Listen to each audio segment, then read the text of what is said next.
Hello friends, आप सभी का स्वागत है हमारे चैनल परीक्षा स्टडी पॉइंट में। फ्रेंड्स, हम पढ़ रहे हैं आधुनिक भारत। आधुनिक भारत को हमने 3 पार्ट में डिवाइड किया हुआ है। सबसे पहले हमने बताया था आपको गवर्नर जनरल और वाइसराय, हमने पढ़ के पूरा कंप्लीट कर लिया है। आगे हमने इसी पार्ट को 3 पार्ट में डिवाइडेड किया हुआ है। इसमें हम सबसे पहले पढ़ेंगे 1857 का विद्रोह, फिर पढ़ेंगे नरमपंथी और गर्मपंथी। आधुनिक भारत यानी कि 1857 से लेकर 1947 के बीच। इस लेक्चर में हम पढ़ेंगे 1857 का विद्रोह, फिर उसके बाद पढ़ेंगे नरमपंथी और गर्मपंथी, फिर लास्ट में आएगा गांधी युग यानी कि 1917 से लेकर जो भी 1947 के बीच में जितनी भी एक्टिविटी हुई थी गांधी युग में, वो सब हम डिस्कस करेंगे। तो चलिए फ्रेंड्स, शुरू करते हैं हम 1857 के विद्रोह से। 29 मार्च 1857 को मंगल पांडे नामक सैनिक ने बैरकपुर छावनी में यानी कि गाय की चर्बी से बने कारतूस को मुंह से काटने से मना कर दिया, जिसके कारण उसे गिरफ्तार कर लिया गया और गिरफ्तार करके 8 अप्रैल 1857 को उसे फांसी पर चढ़ा दिया गया। जो 1857 के विद्रोह की चिंगारी भड़कती है वो यहीं से ही भड़क जाती है। इस महान विद्रोह की शुरुआत 10 मई 1857 को मेरठ में हुई थी। और विद्रोह के समय भारत का गवर्नर जनरल कौन थे? तो विद्रोह के समय भारत के गवर्नर जनरल थे लॉर्ड कैनिंग। एग्जाम में पूछा जाता है क्वेश्चन ये, और एग्जाम में ये भी पूछा जाता है कि ये विद्रोह भारत में कहाँ कहाँ हुआ था। तो चलिए फ्रेंड, हम बताते हैं दिल्ली में, बरेली में, लखनऊ में, झांसी में और बिहार में। फ्रेंड्स, पूछा ये भी जाता है कि दिल्ली में इसका नेतृत्व कौन कर रहे थे, बरेली में कौन कर रहे थे, कानपुर में कौन कर रहे थे। तो चलिए फ्रेंड, हम आपको बताते हैं दिल्ली में इसका नेतृत्व कर रहे थे बहादुर शाह जफर, और कानपुर में कर रहे थे तात्या टोपे, और तात्या टोपे का वास्तविक नाम है पांडुरंग, रामचंद्र पांडुरंग।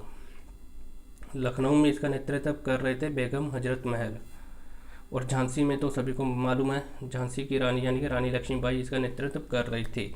जब अंग्रेजों और झांसी के बीच में लड़ाई हुई थी तो ह्यूज जो एक अंग्रेज थे, ह्यूरोज, तो उनके मुंह से रानी लक्ष्मीबाई की वीरता में जो शब्द निकले थे, उन्होंने कहा था कि क्रांतिकारियों में यह एक अकेली महिला है, यानी कि क्रांतिकारियों में यह एक अकेली मर्द महिला थी। और बिहार में इसका नेतृत्व कौन कर रहे थे? कुंवर सिंह। बरेली में इनका नेतृत्व कर रहे थे खान बहादुर खान। 1857 ईस्वी के बारे में इतिहासकारों के कुछ मत हैं, हम आपको बताते हैं। यह भारत का प्रथम स्वतंत्रता संग्राम था, ये कौन कहते हैं? बीडी सावरकर। यह राष्ट्रीय विद्रोह था, ये कौन कहते हैं? डिज़रायली। यह पूर्णतः सिपाही विद्रोह था, सर जॉन लॉरेंस के द्वारा ये कहा गया है।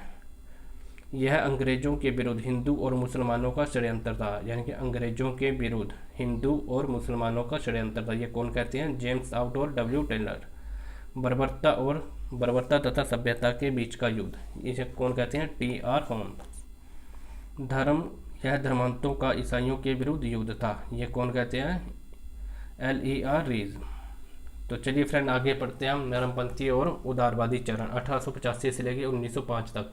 फिर 1907 में जो कांग्रेस होती है उसका विभाजन हो जाता है। 1885 में कांग्रेस की स्थापना की गई, और उस समय गवर्नर जनरल कौन थे? Lord Dufferin. और जब कांग्रेस की अध्यक्षता होती है यानी कि स्थापना होती है, तो कितने प्रतिनिधि इसमें भाग लेते हैं? 72 प्रतिनिधियों ने इसमें भाग लिया था।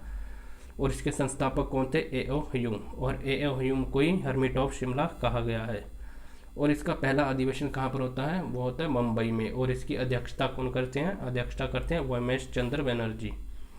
1886 में कांग्रेस पार्टी पूरे देश में फैल जाती है, और यह अब एक राष्ट्रवादी पार्टी बन गई थी। 1887 में दादाभाई नौरोजी ने इंग्लैंड में भारत सुधार समिति की स्थापना की थी। कब की थी? 1887 में दादाभाई नौरोजी ने इंग्लैंड में भारत सुधार समिति की स्थापना की थी। और कांग्रेस के सबसे पहले मुस्लिम अध्यक्ष कौन थे? बदरुद्दीन तैयब जी।